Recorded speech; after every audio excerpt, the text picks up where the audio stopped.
No, magandang tanghali na guys, no. Ito okay.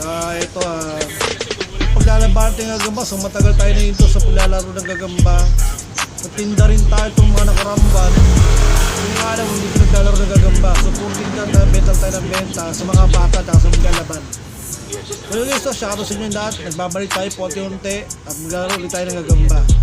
So may paglalabanin tayo, ito kulay orange at kulay dilaw. Ito yung dilaw. Ay, ito yung orange pala, no? Ito yung dilaw. Ayan.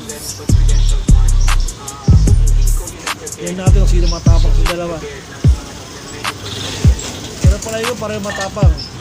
Kasi ligyan natin ng G-load to ah. Yan natin kung effective yung G-load na ginawa natin. Sana lumaban. Sana kumagat.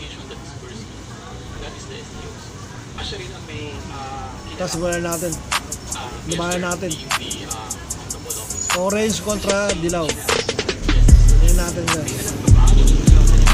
Makagalaw eh. Okay, ito na. Orange kontra dilaw. Hop.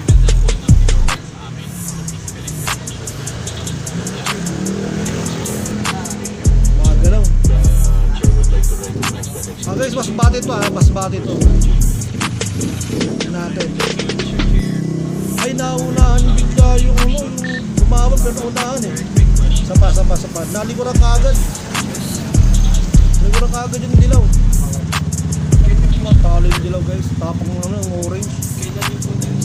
Nalikuran kaagad yung dilaw.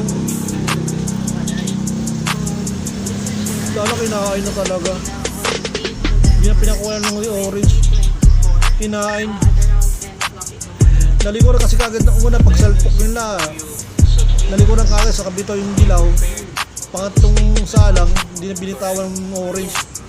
Pakaya natin to. Hotel, pareho naman kutub to. Tsaka naligat ng G-load to mga to. Minsan pa rin naman ng G-load na parang may hinandat ng G-load sa kanya. Pinahamplay siya ng orange tuloy.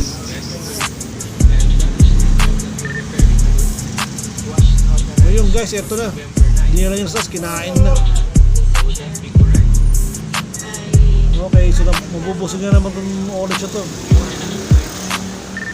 Okay guys, first upload natin ang paglaro ng gagamba itong November na to. So naman, mag-dead na ulit tayo.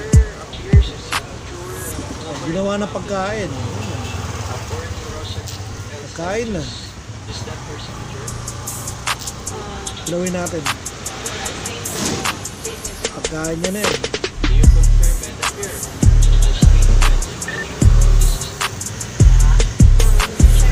Kasi hanggang dito na lang, no? Salamat sa inyo lahat. Okay, wala guys, ito na. Babalik ulit tayo next week. Okay, salamat sa inyo lahat.